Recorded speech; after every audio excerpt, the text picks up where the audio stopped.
What's up, water cooler? I'm Tristan Linville, joined by my best friend, Michael Callahan. We are here for the Water Cooler Talks on Manufacturing and Technology, episode 19. We're almost out of fingers and toes now. I mean, 20 is going to be a big milestone, but today is also a big milestone because we got a great guest and a great topic that I think everyone's going to love. I am pumped. I'm pumped. Yeah. I did my warm up. My voice is warmed up. So you hopefully heard that energy coming out of that pumped.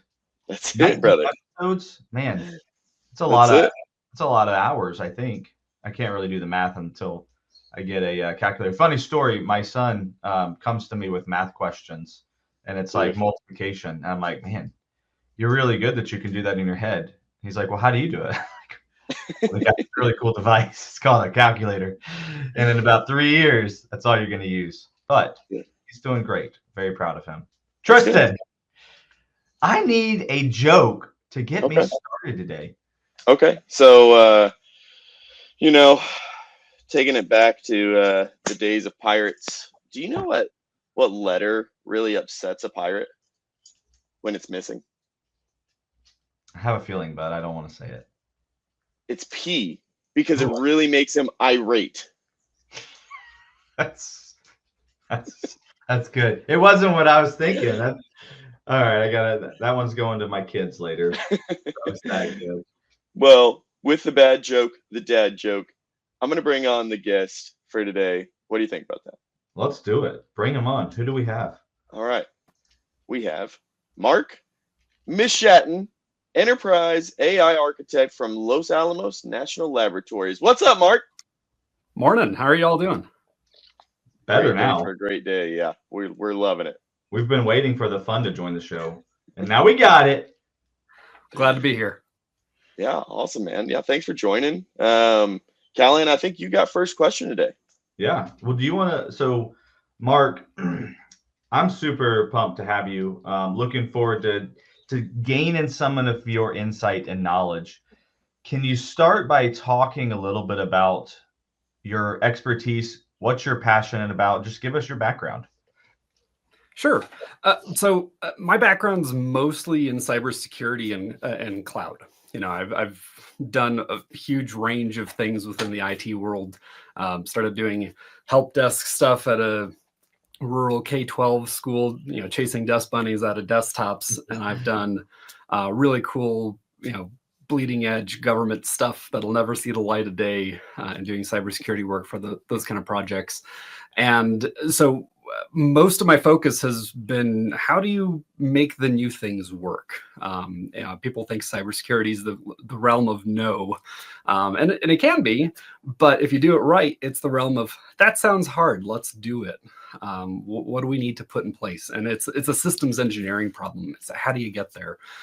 So I ended up doing AI stuff via the cloud stuff starting around 2018, 2019, supporting some of the stuff when I was here at Los Alamos the first time, and spent a couple years with Amazon Web Services, now back, and kind of tripped across this world. They're like, you're the guy that's talking about these AI presentations you keep sending us.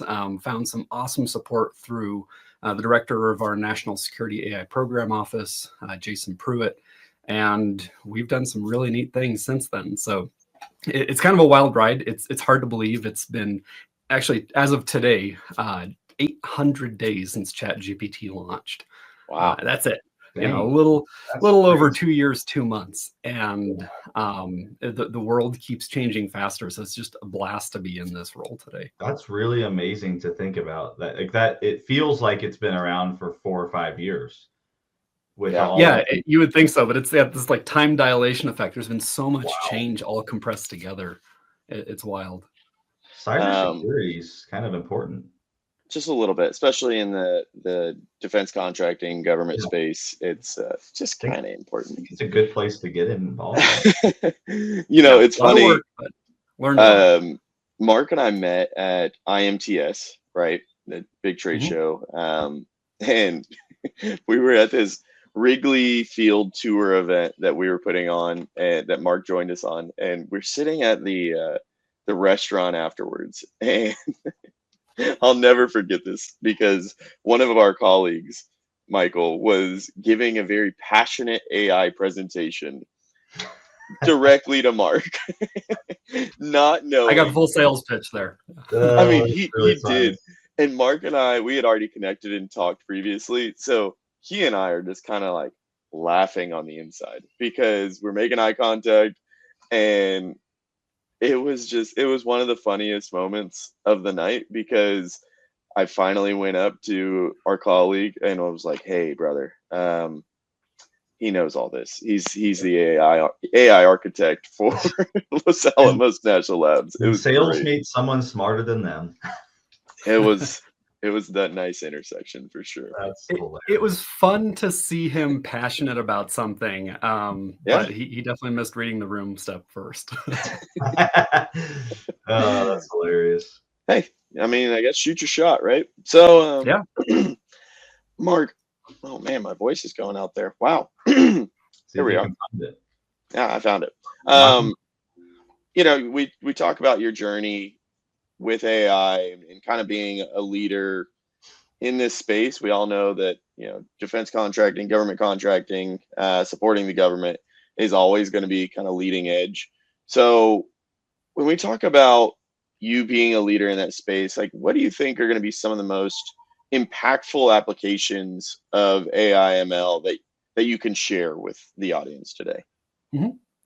Well, I think we're already starting to see some of the most impactful ones. There's a phrase back at Amazon that everyone liked to use is undifferentiated heavy lifting. The boring, repetitive tasks that someone or something has to do, and it doesn't matter who does it. There's no glory in a TPS report. I think that's really the first impactful thing from an ops perspective that we're starting to have conversations about in the government space, but we're already having commercial conversations about in the AI space is what tasks do humans not need to do? I had an amazing conversation with IBM a little over a year ago, and they told the story of, we're IBM. We played Watson on Jeopardy years before anyone was talking about generative AI. And they said when we would go to our Watson portal inside the company, the story went, we would ask, how do we move our desk? And we get these all these steps, the 4 forms we have to fill out, who we email them to. And that was useful. That was a starting point. But the sales gentleman was saying, today when we go to that same Watson portal and say, how do I move my desk? And it says, where do you want to move your desk to? Like, let that sink in for a second. That's the kind of things that we're looking from an operations perspective, from a generative AI and AI tooling, AI agents perspective, that what can we get rid of that's friction? And it gets us to go back to our mission, go do the cool stuff that humans really rock at. Where can we remove some of those roadblocks? And all of that starts with having the tools in the right place to do that type of work. So I think that's the first reshaping force. I mean, as I mentioned earlier, the market is changing so fast. There's no crystal ball that really accurately looks 5 years out. It just, if someone's got one, they're being pretty quiet about it. And that's where we can see that the short-term future ahead of us is just getting nimble, getting more efficient, and being good, at least in our space, being good stewards of taxpayer dollars as we keep executing on our core missions.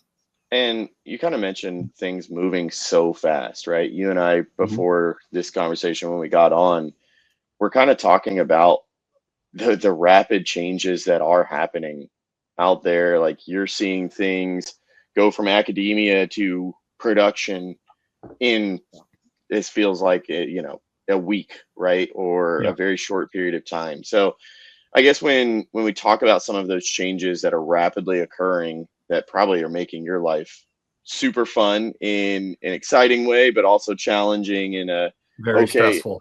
Yes. What are some of those kind of things that are happening in the AI space that we may not hear about yet on the news?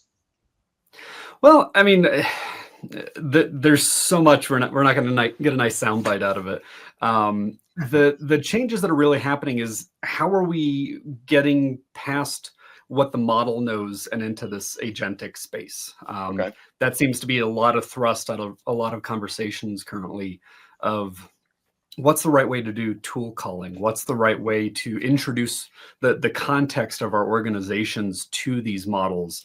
So you don't just have some smart bot that knows what it was trained on, scraped off the internet, but starts to know your policies, your standards, can answer questions in an interactive way, to kind of be that sidekick. That's kind of where we're seeing a lot of the stuff going. Not necessarily newsworthy in any one single event. We've seen some of that with the reasoning agents, the new Claudes, the new O1, 03 models. Those those are a key stepping point to getting to a different future. But there's a world of things changing right now. Most of mine on the ops side is kind of focused in the process, the policy. How do we make that easier to access? That's awesome. Question for those guys like me who are still using a calculator to do math. Agentic AI it's a terminology for a concept within artificial intelligence that's really important to the future of where we're going. Can you give a high level explanation, maybe even a use case that you've maybe not seen, but to help people understand, like, what does agentic AI even mean? Yeah. Well, I'll start with a question you almost put a question mark behind first. How do I start with any of the things we're talking about? Go be curious. Like, it sounds like a boring first step, but realistically, there's free access to Claude, to Gemini, to OpenAI models. Go play with it. Go figure out how it fits your workflow, fits your, the things you are curious about. That's where I see a lot of people get stuck on any of these tools, is like, oh, it sounds scary, it sounds complicated, it sounds like too much. Just open a web browser, go push a couple buttons. You're probably not going to break anything. You can even do it from your couch at home. Cybersecurity guides have us covered. Yeah, even if just explore, get curious, because at one point calculators were scary. It was going to put actual human calculators out of business and mathematicians out of business. It hasn't. But back to the agentic thing. So agentic AI is really where you take a model and you give it the tools to do things like an agent would for you. So if you have played with a chat GPT, you can ask it, some question, how should I plan my vacation somewhere? And it'll do that for you. Agentic is that next step. We see this in Anthropic's Claude computer use, or recently Operator, released by OpenAI, where you can say, okay, I'm planning a vacation to Santa Fe. Well, where should I go for dinner in Santa Fe? Great, it spits out a list. Can you book me tickets at that #1 restaurant you listed? The agent will go, I've played mostly with OpenAI's Operator, and it will go open a little sandbox web browser inside your web browser, and it will go do a Google search for the name of that restaurant that it gave you, and it will go to the restaurant's web page. It'll go find if they have a booking link or an open table link. It'll go click that. It'll stop and ask you, well, what time do you want your reservation? How many people? Sure. You'll answer that. It'll fill out the form. And so that's a very commercial public example of agentic AI. But kind of going back to that IBM example, there's room for that in manufacturing industry, commercial industry, government, certainly, where there's a lot of transactional things that if we give that task with enough data and enough, go do this specific outcome for me. It's an interesting space right now that's not quite off the lab bench yet. It's still a little more researchy, but everything's changing so fast. The future's not that far out on that tech. Well, and I think about, you said something earlier that just struck a chord, in combining these two things: undifferentiated, heavy lifting. So again, the purpose that we are here for is to try to help businesses that are out there to say, like, I have challenges. What do I do? And I think combining undifferentiated heavy lifting, what are the things that are heavy manual processes that your people aren't differentiating your business because of, right? Taking those and saying, hey, how do I start not only automating them, but what ways can I do that? And this whole agentic AI is fascinating to the future of that. Yeah, there's a number of companies chasing that, robot plus large language model type of thing. There's Figure Robotics is the one that comes to mind first. They've done some really interesting work with OpenAI and with BMW. But even back at IMTS that we saw last year, like every other company had some type of cobot that was tending a mill or a lathe or something like that. And I had a chance to chat with a company owner that was visiting because we were looking at the same display. And he said he had actually bought one of these from the vendor we were standing at. And I said, that was interesting. What did your team think about bringing this in? And they said they loved it. Everyone hated their job whenever it's their turn to go move 800 parts from the deburring station or from the mill to the deburring station and then onto a cart. Like nobody liked doing that repetitive manual work. So they let a robot do it, and they were able to go do the things that humans are uniquely qualified and good and find interesting. So all the way from the physical space to the cyber process type space, there's room for that type of automation. And that's kind of exciting. You know what gets me really excited about that? And as you were talking, I just had like 3 or 4 examples. I'm like, if that could happen, holy smokes, that'd be amazing. Tristan's going to love this one. Mark, you'll probably love it too, because I assume you travel. Like, instead of having to go into the booking sites that we have to go to, what if you were to be able to say, I need to go to Dallas on this day, book me everything, my preferences. And all of a sudden it looks at your schedule, it knows like, you don't have to do all of the mining. It does that for, like, that'd be amazing. So Mark, that would be great. Figure that one out. Especially the expense report on the back end. I was about to say that's where I would love it, would be the expense report. That'd be sweet. I spent a couple hours this week doing expense reports for traveling the last week and a half, right? So I could only imagine. Well, I mean, that's the extra work, what value came, like, there's important reasons for an expense report, but how do you take the important piece and elevate it and let the mundane just be done? Man, that's exciting. I have a big question, Mark, and this is really kind of specific to the government contracting, government side of the world. And you may have to explain a little bit of this stuff. So there's obviously government regulations. There's CMMC 2.0 that the government's still working on. All these kind of regulations and security measures to make sure that your cloud environments have the proper box and controls around them and so forth. So as you kind of architect your guys's AI solution and footprint there and have to adhere to these type of things, can you just help the audience understand how you guys are going about doing that and making sure that you have the proper controls in place? Yeah.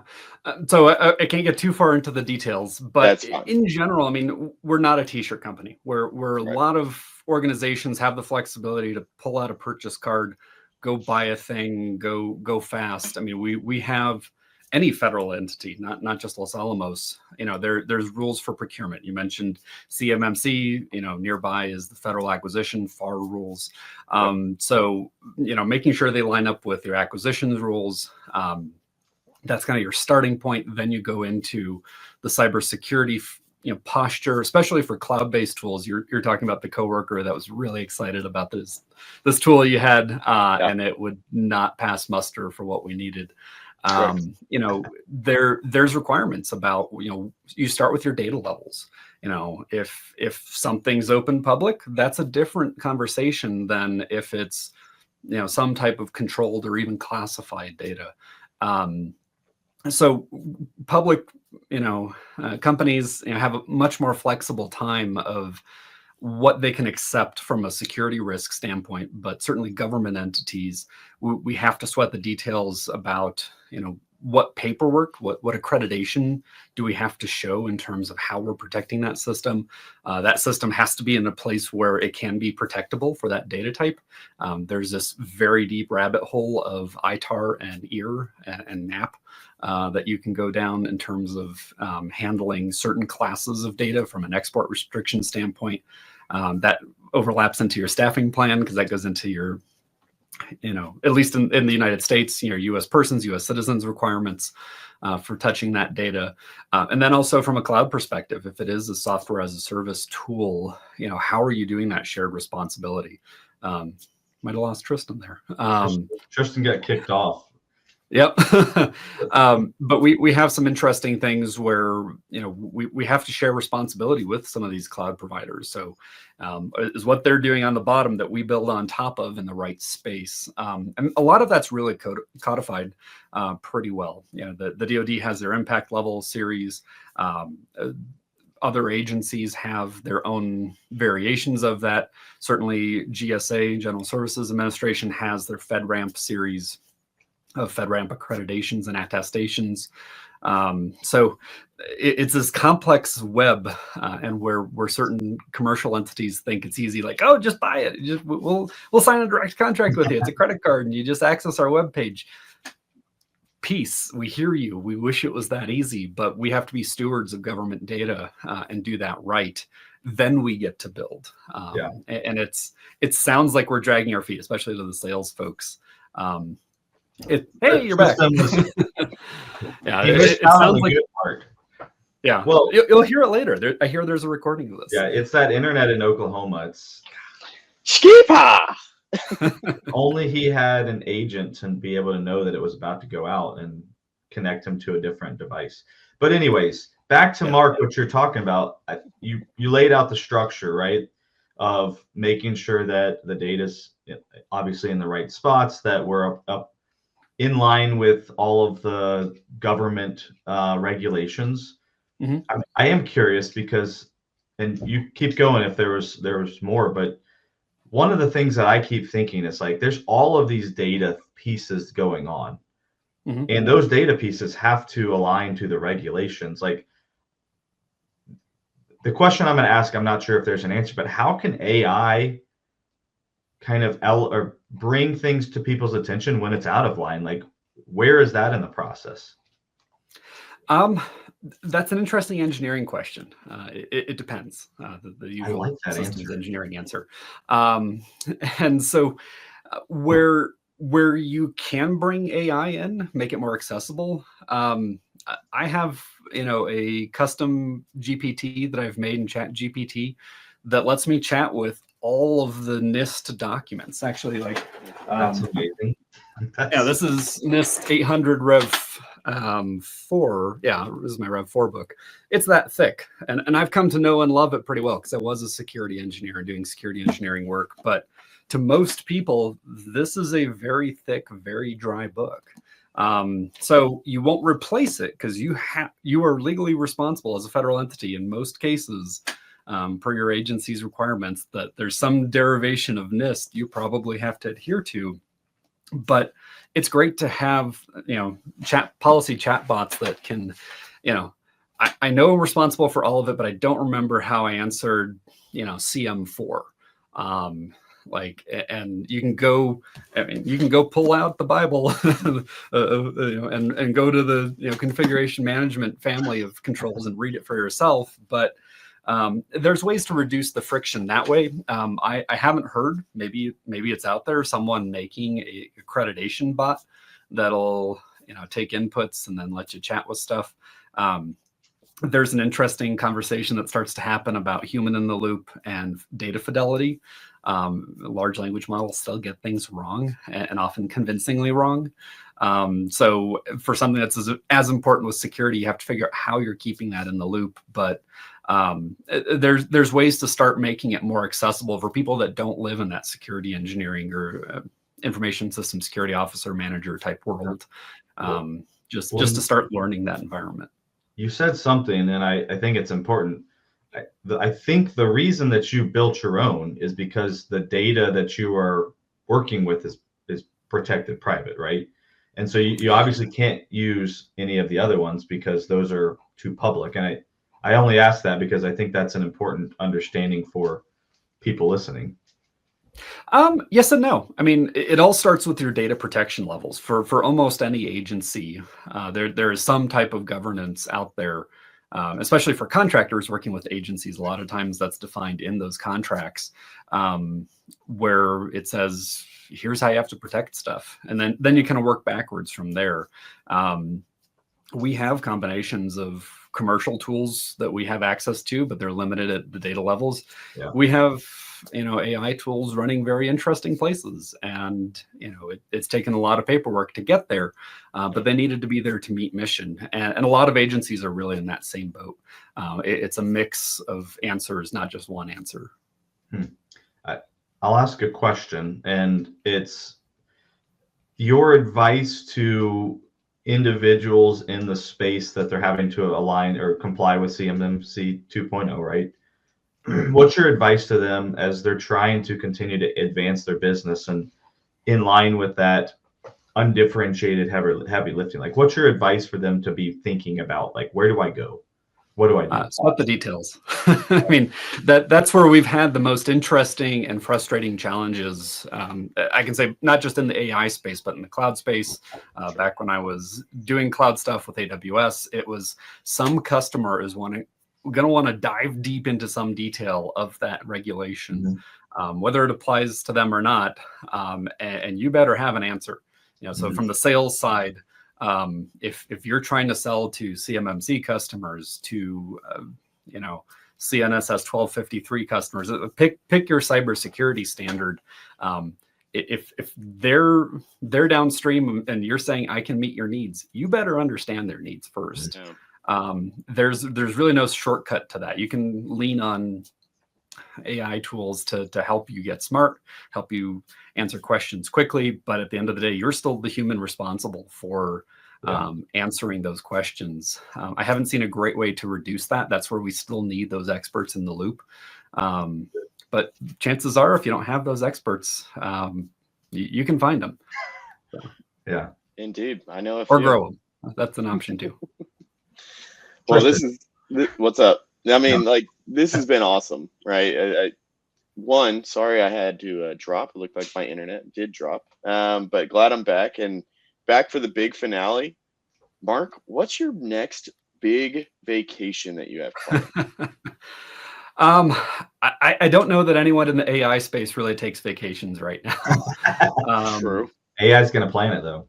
So yeah, it can help plan it, certainly. I did take a Saturday and Sunday off. We went up to Durango and Ouray, Colorado for the ice festival up there a couple weeks back. That was fun to see. Ice festival. Explain. Yeah, ice climbing festival. Really cool.